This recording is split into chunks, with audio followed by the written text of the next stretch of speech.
A few months after Stuart became a temporary resident at Warrborough, the sheds received another standard. Lisa, a standard 4 mogul, was brought in as a permanent member of the sheds.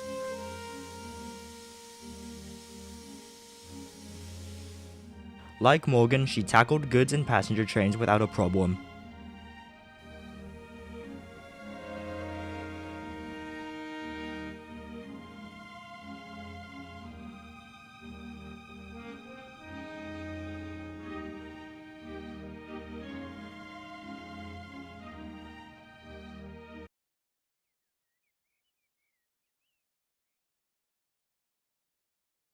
As October rolled around, the weather changed as well.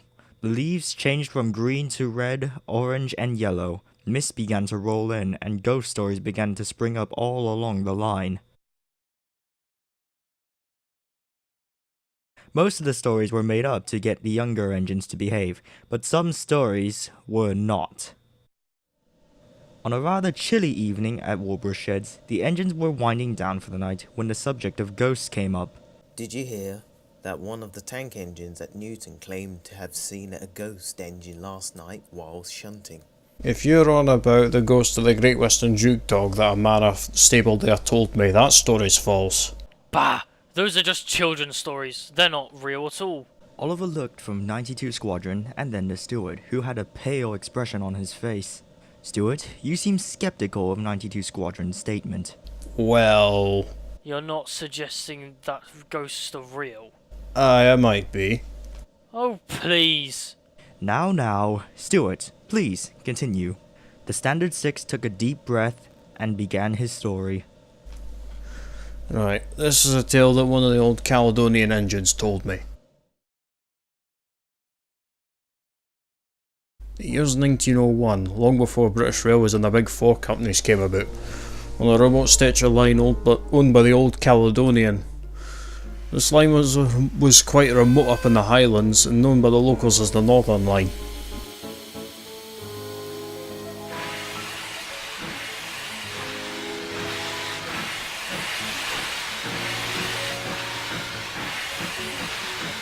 Originally there were 2 engines working that line, an old 812 named Cameron and a jumbo named Joseph. But in September of that year, a Dunno stair was moved to the line to work passenger trains from Heath to Selgan and back. And then the engine was never officially named, but named himself King Edward. Joseph and Cameron didn't take too kindly to Edward's arrogance, since he had named himself after the soon-to-be king.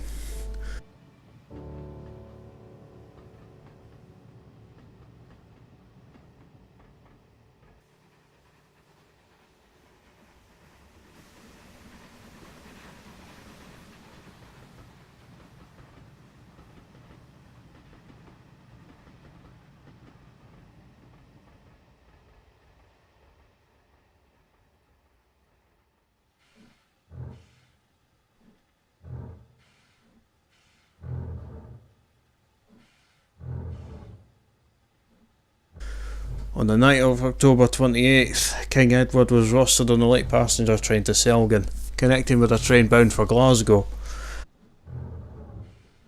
As usual in that part of Scotland, the fog came down hard, and King Edward could barely see.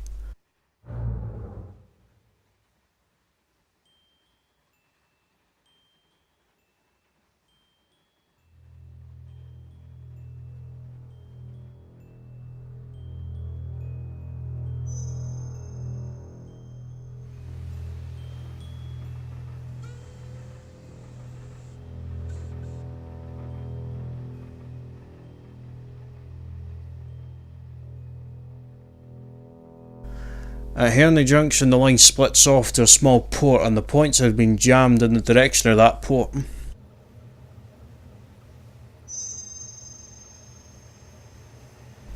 King Edward rattled over the junction and sped down the branch.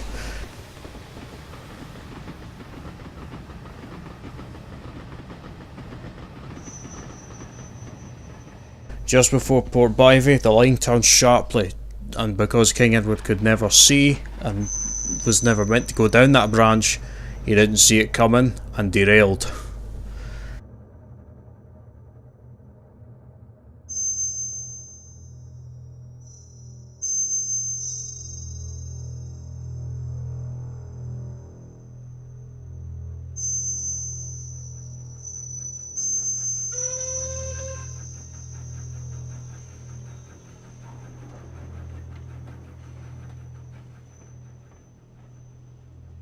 Cameron was sent with a crew to recover the train, but the coaches went over with King Edward and nobody survived.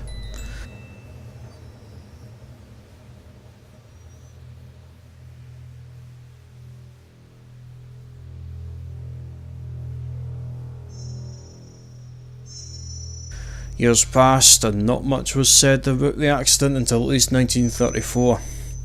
A couple of years before the grouping, a Great Western Saint was waiting at Dawlish when he heard a faint whistle coming down the line towards him. Screaming fit to burst was a Dunallis stair, even though they were being withdrawn.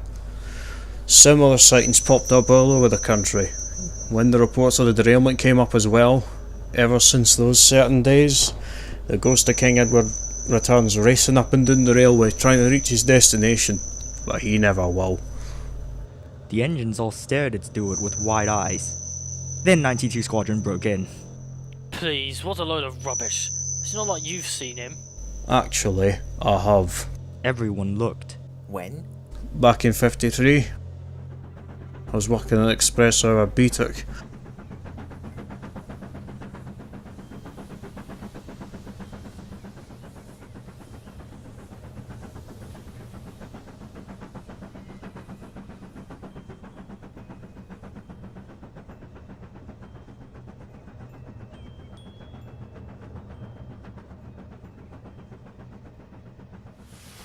Had stopped due to a points failure somewhere up ahead.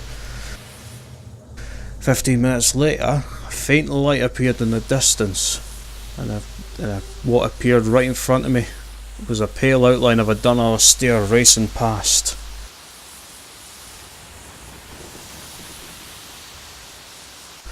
After that, I fully believed the story. Now, if you'll excuse me, I've got a parcels train to take. Good night.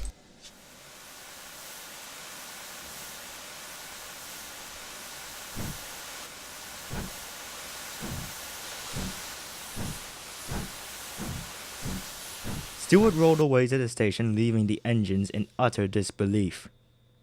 A few nights later, 92 Squadron was the only engine at the sheds. Everyone else was out on assignment or staying the night at the sheds. Once again, the fog came down hard and the air was cold. The light Pacific was just about to fall asleep when a deep, faint whistle could be heard in the distance.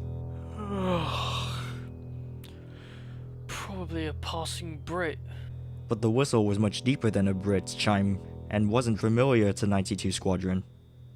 The sound got closer and closer, and, appearing out of the fog, a Dun Alastair rolled into the sheds, silent and cold.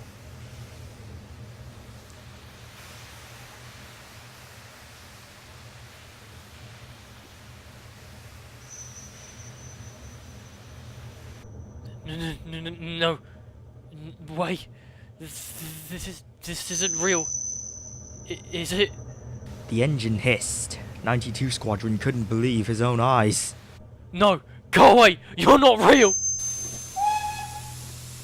The bully looked, and standing in front of him was Lisa. 92 Squadron? I can hear you from the station. You look like you just see a ghost. The bullied Pacific couldn't speak. He was too frightened.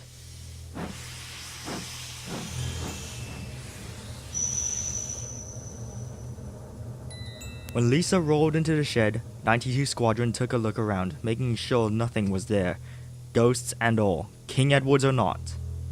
Finally, he closed his eyes and went to sleep.